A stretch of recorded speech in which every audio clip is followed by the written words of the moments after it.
Hey y'all, this is Billy, the permaculture pimp daddy from Perma Pastures Farm. Okay, the other day you saw us run this fence out here. Showed you how to stretch it, how to do your post, all that kind of good stuff, or at least the way we do it. Now we're to the part where I got to put a gate on this entrance. Now, why do I need a gate? In fact, a number of people have asked. Number one, they're feral dogs. We've lost more animals to feral dogs than anything else. And one time, in a chicken tractor back in Texas that had 75 birds in it, we lost all but 6. I think it was 6 feral dogs. Also, this is an old country road. You probably won't see anybody drive up and down here. And believe it or not, people actually drive out in the country, drop off their problem dog for somebody like me to deal with, which is abhorrent, really, but it happens. So folks, I need a solution. There's also another issue. We got a Great Pyrenees next door. Beautiful, wonderful dog. And I think by and large, she's done a really good job of keeping away some of the coyotes that, troll at night. But it's gotten to the point where my food forest and the orchard up there, she's kind of overstepping her bounds. She's digging a little bit and then dropping landmines out of her south end near all the trees up here. So I can't have it. So, and also there's another component. We have dogs ourselves, and particularly my newest dog, Milk Boy. And in order for him to be effective, and folks, I'll get into this later in other videos, I need a perimeter fence all the way around here. I know a lot of you out there that have these dogs think, well, that's not necessary. But when you see the total design and you see the reasons why, it'll make sense later. But it doesn't do me any good to explain it right now. So instead of having the gate that would be right here and hinge open and shut, where in the rain, like it's kind of doing right now, it's always a pain to get out of your vehicle, open the gate, drive through, then shut it again. It's always been a pain. So I was looking at those and thought, okay, how cool would it be to have an automatic opener? Looked into that as well. And some of the more reliable ones, I mean, before it was all said and done with the gate and the wiring and everything else I need, the solar array, all of that, I mean, I was not going to get out for any cheaper for the whole kit and caboodle for somewhere in the neighborhood of about $1,500, maybe even $2,000. Well, that's $2,000 more than I want to expend. Well, basically $1,800 more than I was hoping to spend. So we decided to come up with another idea. We looked online and racked my brain really trying to find what I thought would be a reasonable solution. And I thought we had it, but we'll get into that in the video. So what we've come up with is this. Instead of getting it out, opening the gate or using the automatic opener, we decided to go with what's called a drive-through gate. Now they make them a couple of ways. You could have one where the one arm goes. You could have it like the one you see before you where both arms go like this. And this one, I looked into it and it seemed to be well recommended. Maybe the reviews I was reading came from the people that own the country. I don't know, because folks, I'm not going to kid you. Right off the bat, I've looked at the instructions. And first of all, I don't know if you can get a good look at it right there, but I'm telling you, they might as well have been written in Swahili, because between me and William both, there was not one element of their instructions that made any sense. And then what I could decipher, I look on here, and being a journeyman electrician, and I've been one for a long time, I'm like, okay, what you're telling me to do here, because the idea is these little streamers ultimately hang from here, and the whole thing's electrified. I'll show you how it's going to work. But basically, the whole doggone gate is electrified. And I called up the company and I asked, I'm like, hey, dude, what is up with these instructions? And by his own admission, he admitted, yeah, those instructions are garbage. So go to this place to go check them out. And I'm just wanting to pull my hair out, just aggravated with the lack of instructions. Well, folks, I'm going to tell you straight up, I've never done this before. I've never done any real product review that I can remember. But I'm going to tell you right out, do not follow their instructions for putting this thing together. I haven't even put it together yet, and I can tell you it's not going to work properly. So I'm going to show you, I know I can make this thing work right with a little bit of adjustment. And with that said, I'm going to show you how we do it. All right, folks, I'm going to show you how to retrofit this thing to make it work. The way he explained it to me is that you just basically stick it on take the wire they gave you, come from your charger, and stick it right on the doggone chain. Well, I got news for you. There's paint on here, and it ain't going to conduct. This is not conductive paint, according to him. So what they recommend is that you hook it onto here, scrape off some paint, which in and of itself doesn't make any sense because if I scrape off paint, it's going to rust. So I'm going to show you how I'm going to fix it. Now I'm going to retrofit this thing to make it work. Look, I got some regular galvanized electric fence wire. We'll just cut off more than we need. I didn't bring any cutters down here, but you know what?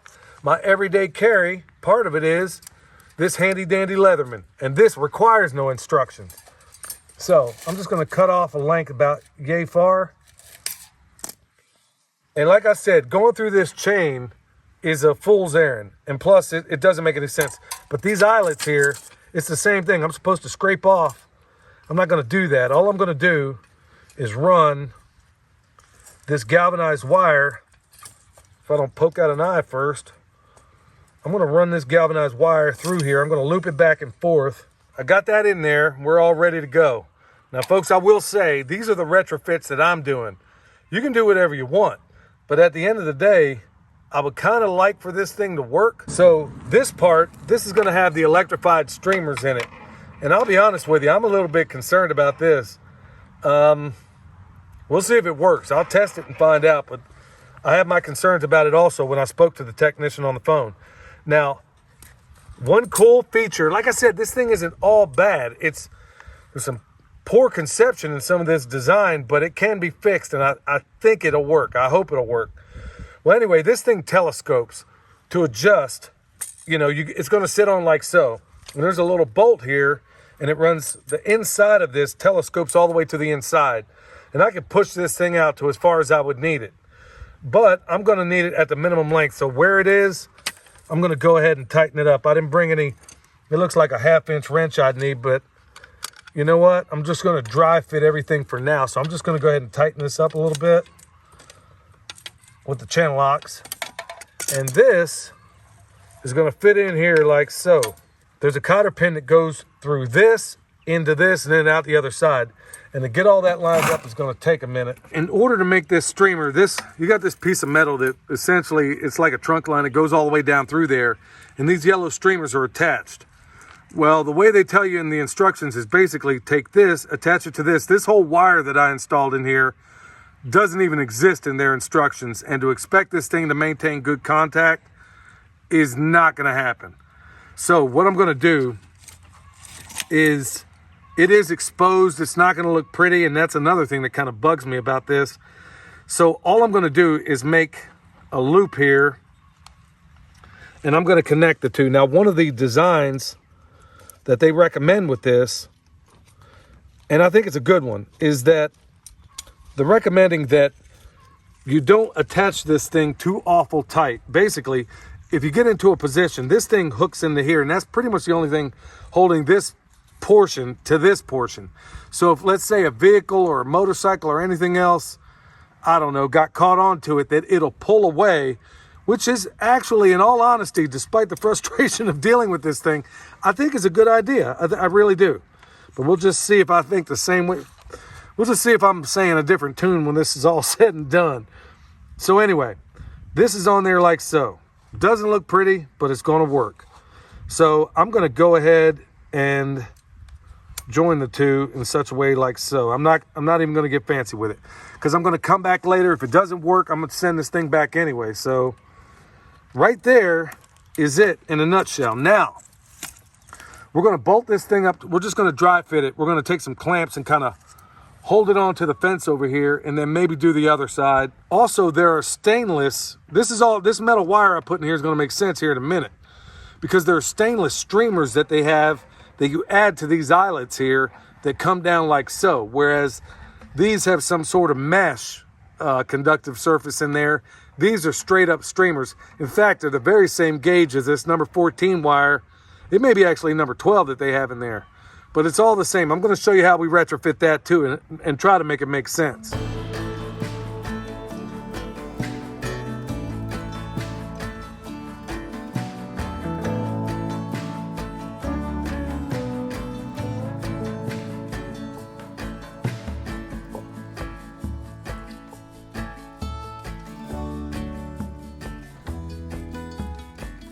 There's some elements of this thing I really like, and other things I just can't stand.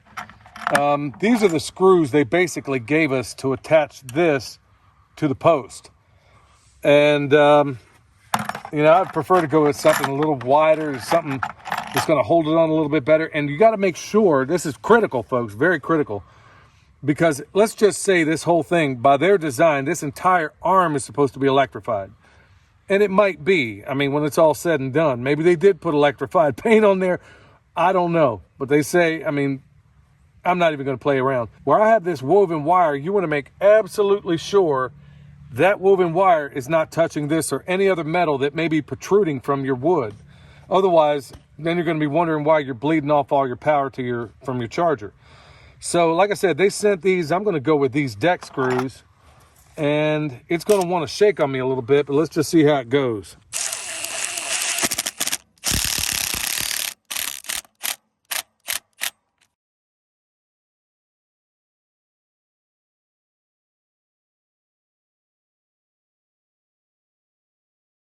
After we kind of dry fit these in here, I realized that putting the wire from here in and out wasn't going to be long enough because I didn't account for the fact that this thing had to overlay. I didn't realize that the two arms, in order to make the span work, they had to cross a little bit. So no big deal, you know, had to extend it out, tighten it up here. Now all I'm going to do is the same thing all over again, but I'm going to make another retrofit because yet another, like I said, there's parts of this thing I absolutely love. Not the least of which being the price, because this is considerably cheaper than the other alternative. So I'm just going to take off more of this, and this is no big deal because this stuff is cheap. And I'm just going to weave it back through, and I'm going to create a loop right here, because what they have here, unless this whole arm is electrified, unless I take my grinder and knock off half these welds are barely even on this thing. This side's okay.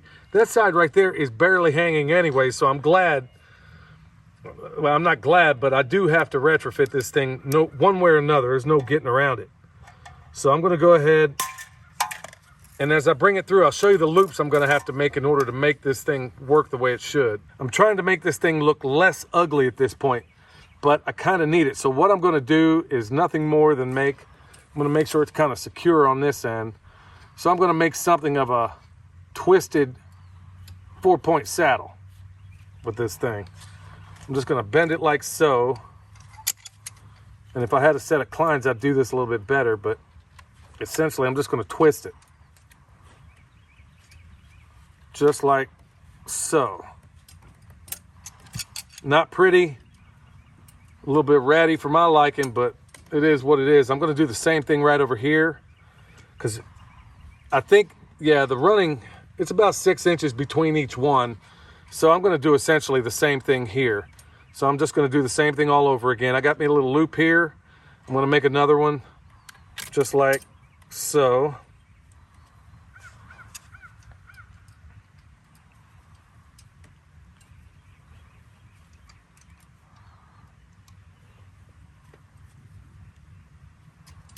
So I got 2 loops in here. And these are going to hold my stainless streamers. So then the rest of this is going to do nothing more than marry up in here. Probably wrap that once just to kind of keep it a little bit tight. Got that in there like so. I think I'll go around again. Okay, so I'm going to run this excess down this way. Like I said, this is definitely function over form. So now this part here that extends out that way, all I'm going to do is get it, make sure it's attaching my hot wire that's coming out like so. I'm going to fold it back on itself. And in fact, they recommend, and I agree with them in this part of the instructions, is that you don't do any more but just kind of bend it over, because if for some reason this snags onto a vehicle, it'll just slide right off if it becomes an issue. And judging by the way things have gone so far, I would say that's entirely possible. So now I'm going to take these streamers. I'm not caring if they're too long. It's no big deal. I'm just going to cut them off anyway. So we'll just kind of hook them on like so and twist them.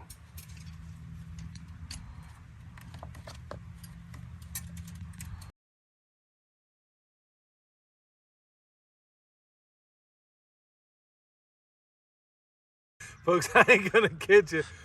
This is quite the monstrosity. Okay, now here's the moment of truth. We're gonna drive that Subaru, the little car, through here, and if this thing is still standing,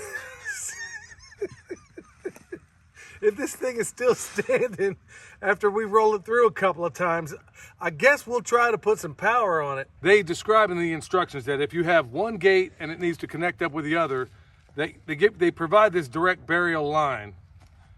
There's no writing on it. There's no way to tell what the insulation rating is. There's none of that stuff that should be on there. And they tell you to just dig a trench and put it underneath. Nah, I'm gonna show you the right way to do that, folks, and never ever direct burial this kind of stuff. And I'm gonna provide you a couple of reasons why. First things first, we're gonna drive down, try this thing, and if it doesn't look like Austin Powers installed this thing, we're gonna go ahead and go to the next step.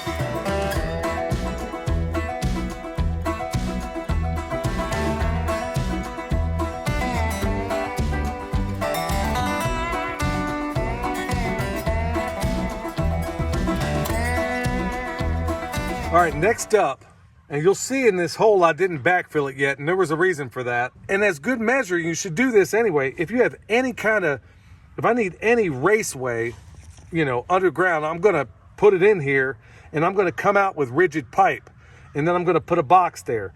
So it serves a couple of purposes. Number one, there's other projects that I have in mind for this area. In the future, I intend to put a drawbridge up in here. Yeah, that's right, a drawbridge. And it's going to help to have this raceway going from one side to the other. But that's the purpose here. Instead of just direct burial, we're just going to put this conduit across, dig it out, come up with some rigid pipe, and then we'll pick it up from there. And then we'll see about getting this thing hot.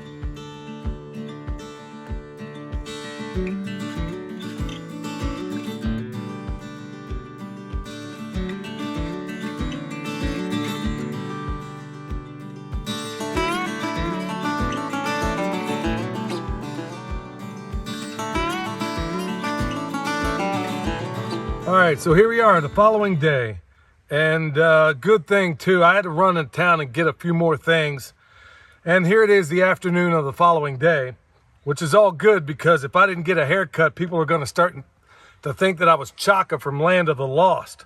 Anyway, we got our 90 on this end. That end is complete. We got a J-box on the end of it, ready to rock and roll.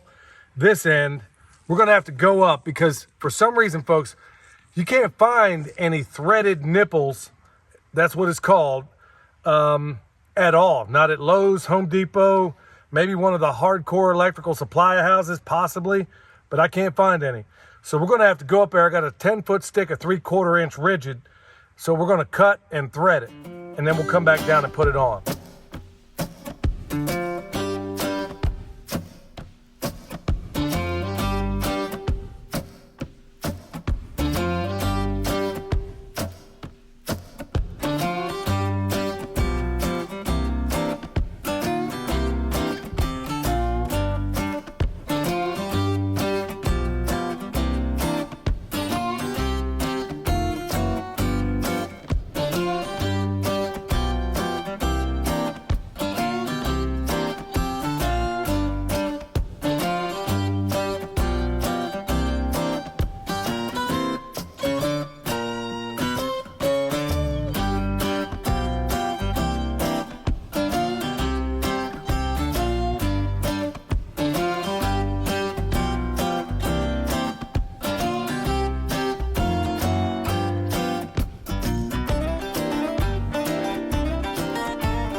All right, this is why I always leave a little flag on there. It just makes it easier to get it off. I mean, this is duct tape. It's not like it's electrical tape, so it makes it a little tougher, but you get the point. Take it off, and then we're off and running to the next part. All right, the whole purpose of this J-box from this side of the gate to that is to do nothing more than provide power to that side of the, and to do it in a place and in a way that is going to make it invisible. In my opinion, the best electrical work is the kind that's invisible. So all I did was drill a 1/4 inch hole in the bottom of here. Now they make these little grommets called CGBs that I could have put in here and centered this thing up, Look, it's not necessary. I mean, this isn't typical. This isn't the kind of electrical work that you would do in your house or otherwise. All I'm doing is making a way for this. I'm putting this down in there, and I'm going to leave a little bit. Actually, I'm going to leave quite a bit. I'm going to go through here and come out, and it's going to marry up with this right here. And I'm going to strip this off, and we're going to wrap it around there. Now, the whole purpose of this, the whole reason I put a junction box here is that it gives me options. In the future, if I need power down here, I could change this out. I could retool it. I could retrofit the whole nine yards. If I need to replace this, I got that option too. It just gives me way more options that otherwise I wouldn't have. Now, it's also important that in this design, and we're going to explain it more in greater detail later, is that this whole perimeter fence is going to be fired up. It's going to be lit up. It's a design we came up with back in, I think, 2015 exactly. And we've been doing it for a long time. That's a whole nother video in and of itself. Let's just suffice it to say that this whole area that you see standing here is going to be electrified. So it's going to come down, and we're going to terminate on this. And then this is also going to terminate up here. So we'll go ahead and get that set up. Everything that we're going to do right now is probably going to be in a temporary phase until we're able to come back and do something more permanent. All right, this is the wire that's connecting this gate to the one over there, goes through this J box and underground. Folks, I talked before about a drip loop. You always want to put something like that in there. Now, the way the guy on the phone talked to me about it is that I'm supposed to just connect this thing to the chain or somewhere on this little chassis here, and that's supposed to do all the work. That's not what we're going to do. We're going to go ahead and use this little crimping ferrule. We're going to stick it on here and crimp this to that, or actually it'll be more like that, so it'll be with it every time it swings. All right, y'all, the moment of truth. Typically, we would have the hot wire coming down being fed from another source, but we got our solar charger out here today just to smoke test this thing and find out if it's going to work out. For now, I'm just going to take this hot. I'm going to ground it out to that steel conduit down there. And I'm sorry, that was the ground. The hot, I'm going to stick to where, when it finally gets to the point where it's going to terminate, that's where it'll be. So let's go ahead and turn this thing on, make sure I'm not touching it. And let's just see what we got. First thing I'm going to do is, I've already tested it here. I know the charger's good. Tested the leads on that. So let's go ahead and just check it out right here.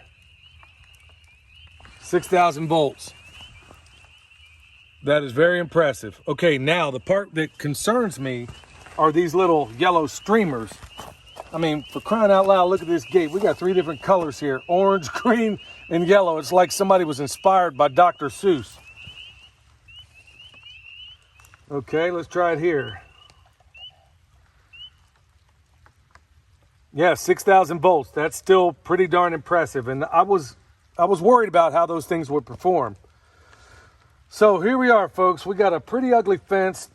It's starting to rain right now. I don't know if you can tell it, but we're going to come back with some orange duct tape, and I'm going to make this green orange. So, like I said, they may have been great Dr. Seuss fans, but this is hardly aesthetic. I mean, this is like a bear's butt sewn up with a log chain. So anyway, at the end of the day, would I recommend this fence to the average person out there? Well, let me say it the way Dr. Seuss would. Not in a box, not with a fox, not in a house, not with a mouse. I would not recommend this fence unless you're in a position like us where the alternative is extremely expensive, and also you're going to have to retrofit this thing. It's not going to work the way they tell you to make it work. So, folks, it drives through. It does everything I need it to. And the real test is going to be, it doesn't have to be super high, because what do I need it for? What do I need it for? Any deer coming around can easily jump the woven wire we have. This is to keep Milk Boy in here and to keep the other dogs out there. They're not just going to come barrel through here 9 times out of 10. They're just going to nose it. Then they get blasted with 6,000 volts. They're going to think, okay, those chickens, they look great, but no, I don't think I want to mess with that. I'll go get the guy next door. So, folks, I hope this stuff helps. Is this fence good? Give me a long-term shout out. I mean, give me a long-term period of time to figure that out and give you a real definitive answer. But right now, I'm pleased with the fact that it's going to solve my problem for much, much cheaper than the alternative would have been. So folks, I hope that helps. Until next time, this is Billy, the Permaculture Pimp Daddy, where PIMP stands for Permaculture is my passion. We'll see you next time.